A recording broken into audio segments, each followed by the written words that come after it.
উচ্চ বিদ্যালয়ের সামনে বেন্নাবাড়ি কালী মন্দিরের সার্বজনীন কমিটির উদ্যোগে আজকে যে যাত্রাপালা অনুষ্ঠিত হতে যাচ্ছে, এখানে উপস্থিত যাত্রা মোদী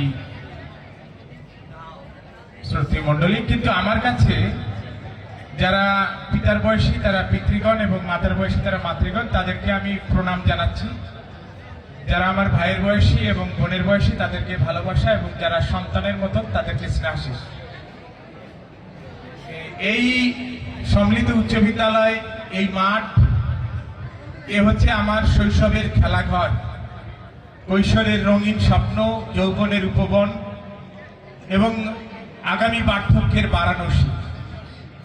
এই পবিত্র মাটিতে দাঁড়িয়ে আমি এই ভূমিকে প্রণতি জানিয়েছি। এই জনপদ, এইখানে ছিল নলনটা ঝোপ, এইখানে ছিল শোলা, সাপের জোকের কামড় খেয়ে চাপ করেছে নোমর পোলা। এই সেই জনপদ। শত শত বছর আগে কি দুর্গম ছিল এই জনপদ। যখন মাদারীপুর বিলরুট ক্যানাল হয়নি, তখন কি দুর্গম ছিল এই জনপদ। সেই দুর্গম জনপদে আমাদের পূর্বপুরুষেরা সেই নলনটা ঝোপ ছাপ করে এই সভ্যতায় মানব সভ্যতা গড়ে তুলেছিল। সেই সভ্যতার ধারাবাহিকতায় পূর্ণ ব্রহ্ম শ্রী শ্রী হরিচাঁদ ঠাকুর এক ভাব আন্দোলন তৈরি করেছিলেন। সেই ভাব আন্দোলনের উন্মাদনায় আমরা মেতে উঠেছিলাম।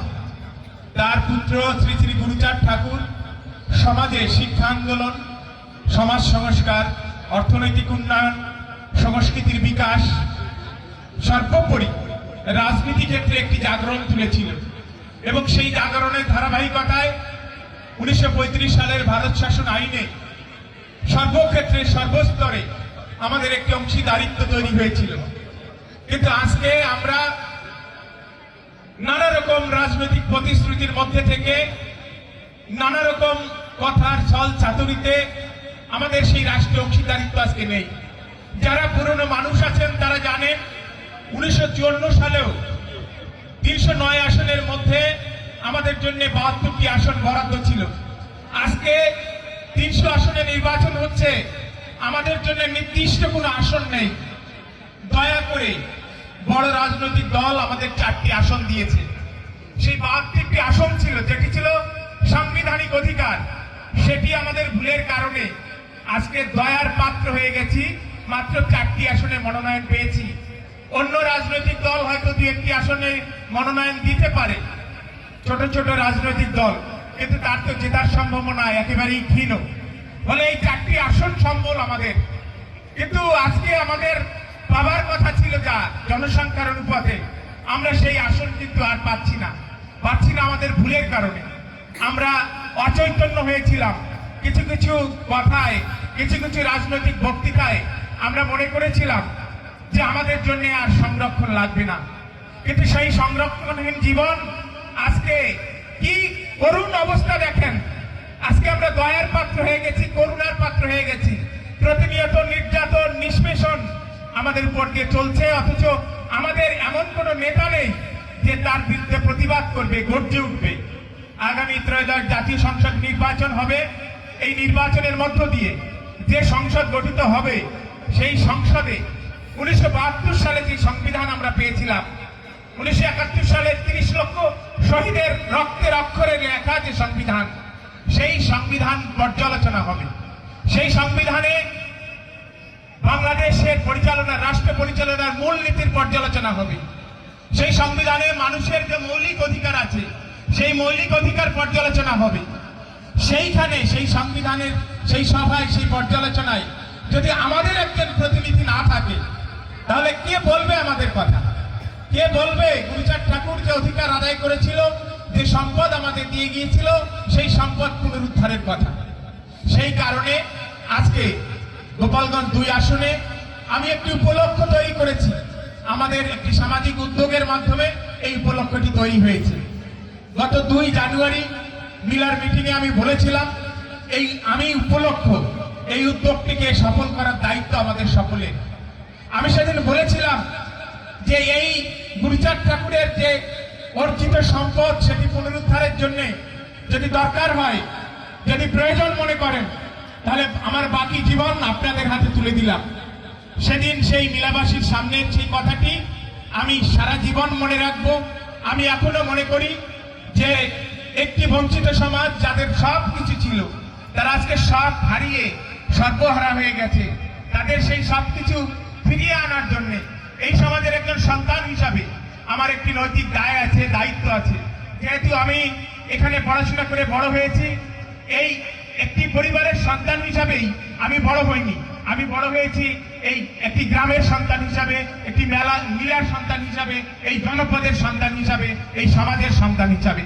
যে আদর্শের কথাগুলো আমাদের ছোট ভাইয়েরা বলে, আশিস বলে, শশাঙ্ক বলে, সেই আদর্শে উজ্জীবিত হয়ে আমরা এক কঠিন সংগ্রামে লিপ্ত হতে চাই। আমরা গুরুচাঁদ ঠাকুরের যে অর্জিত অধিকার, সেই অধিকার পুনরুদ্ধারের জন্য আপনাদের সন্তান হিসাবে, বাংলাদেশ সুপ্রিম কোর্টের আইনজীবী হিসাবে আমি একটি আবেদন রেখেছি সুপ্রিম কোর্টের হাইকোর্ট ডিভিশনে। সেই আবেদন প্রাথমিকভাবে মঞ্জুর হয়েছে।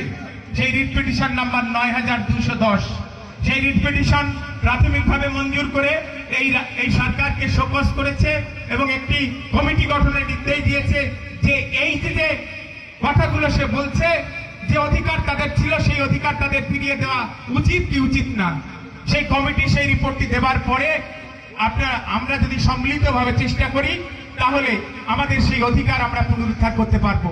আবার আমরা রাষ্ট্রীয় জীবনের সর্বক্ষেত্রে সর্বস্তরে আমাদের অংশীদারিত্ব ফিরে পাবো। এই অংশীদারিত্ব আছে এই দেশের আরো ছোট ছোট জনগোষ্ঠীর। আপনারা জানেন পাহাড়ে পার্বত্য চট্টগ্রামে মাত্র 10 লক্ষ আদিবাসীর বাস, কিন্তু তাদের ক্ষেত্রে চাকরি থেকে শুরু করে সব ক্ষেত্রে তাদের জন্য সংরক্ষণ আছে। মন্ত্রী পরিষদ গঠন করতে গেলে তাদের একজন প্রতিনিধি নিতে হয়, কোন কমিশন গঠন করতে গেলে তাদের একজন প্রতিনিধি নিতে হয়, কোন উপদেষ্টা পরিষদ গঠন করতে গেলে তাদের একজন প্রতিনিধি নিতে হয়, কিন্তু আমাদের কোন প্রতিনিধি কিন্তু সেখানে ডাকে না। এর কারণ আমরা সাংবিধানিকভাবে আমাদের অধিকার অর্জন করতে পারিনি। আমাদের সমাজের যারা যোগ্য, যারা বড় বড় চাকরি করে, তাদেরকেও ভয়ে ভয়ে থাকতে হয়। তাদের যোগ্যতা থাকার পরেও তারা সর্বোচ্চ পদে আসীন হতে পারে না। কারণ হচ্ছে আমাদের জন্মই হচ্ছে আজন্ম পাপ।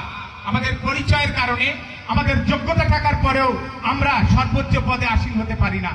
ফলে এই আজন্ম পাপ মোচনের জন্য আমি চাই এই মিলার সন্তান হিসাবে, এই সমাজের সন্তান হিসাবে, এই জনপদের সন্তান হিসাবে এই সংগ্রামটিকে অব্যাহত রাখতে। 12ই ফেব্রুয়ারি একটি নির্বাচন, সেই নির্বাচনে একটি উপলক্ষ আমাদের সামনে আমরা তৈরি করেছি, একটি ফুটবল মার্কা আমরা পেয়েছি। এটি জয় করে আনার জন্য, এটিকে জয় ছিনিয়ে আনার জন্য এই দায়িত্ব সকলের। উপলক্ষটি আমরা তৈরি করেছি আপনাদের সন্তান হিসাবে, কিন্তু এটিকে যদি জয়ের পথে নিয়ে যেতে হয় সে দায়িত্ব সকলকে নিতে হবে। এবং এই জয় সকলে নিতে পারলে আমরা আইনজীবী হিসাবে যে কথা কোর্টে বলেছি, পার্লামেন্টারিয়ান হিসাবে সেই একই কথা সংবিধান সভায় বলতে পারবো। আমি এইটুকু বলতে চাই যে আপনারা আমাকে চেনেন, জানেন বীরেন বিশ্বাস আমার হাতের উপর মারা গিয়েছিল। সেই দিন থেকে আমার মধ্যে যে আবেগ তৈরি হয়েছে, সেই আবেগের কারণে আমি আসলে এই সমাজের কথা চিন্তা করে এখনো পর্যন্ত সংসার করি নাই, ভবিষ্যতেও করব না।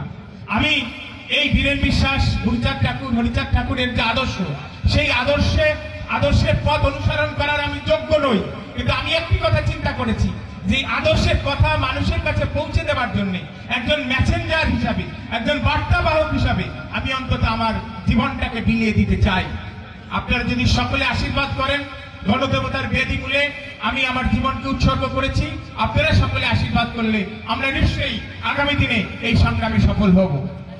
এই যে সংগ্রাম, এই সংগ্রামে করতে গেলে একটি ফুলের টোকা আমাদের গায়ে পড়বে না এটা আশা করা যায় না, একটি নখের আঁচড় পড়বে না এটা আশা করা যায় না, রক্তপাত হবে এটা আশা করা যায় না, জীবন যাবে না এটা আশা করা যায় না। 1971 সালে মুক্তিযুদ্ধে আমরা যদি জীবন না দিতাম তাহলে দেশ স্বাধীন হতো না। ফলে এই অধিকার অর্জনের জন্য আমাদের অনেক ত্যাগ স্বীকার করতে হবে, অনেক সংগ্রাম করতে হবে। কোন রাজনৈতিক প্রতিশ্রুতিতে, কোন কথার ফুলঝুরিতে আমরা অধিকার অর্জন করতে পারবো না।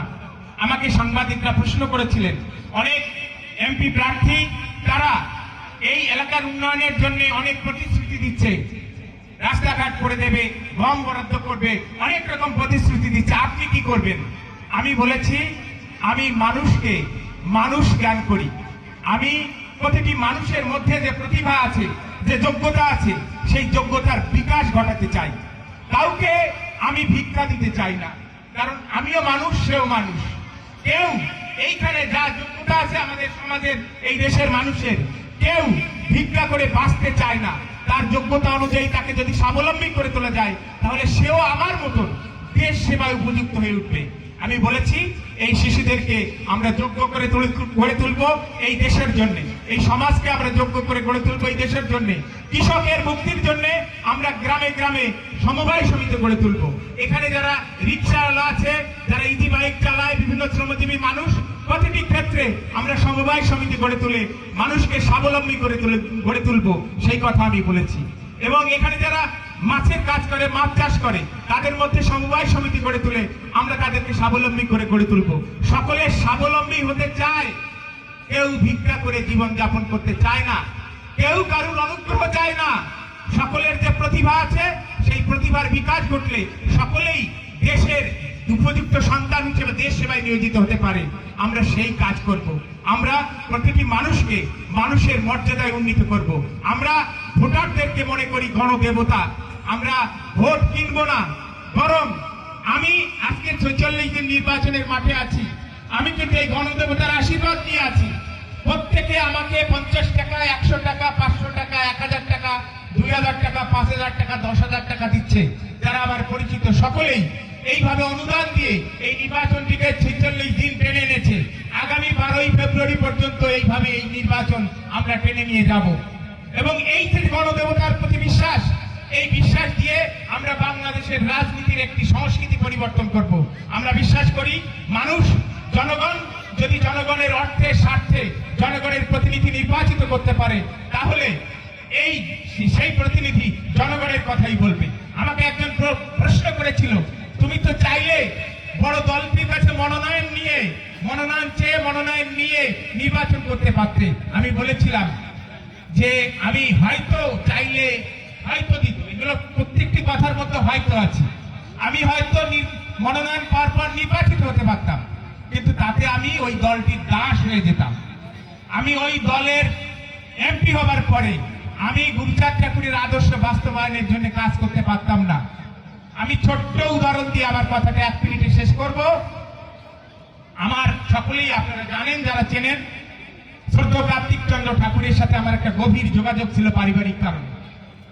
তিনি অনেক চেষ্টা করেছিলেন, 1991 সাল থেকে চেষ্টা করেছিলেন গুরুচাঁদ ঠাকুরের সেই আদর্শ পুনঃপ্রতিষ্ঠা করার জন্য।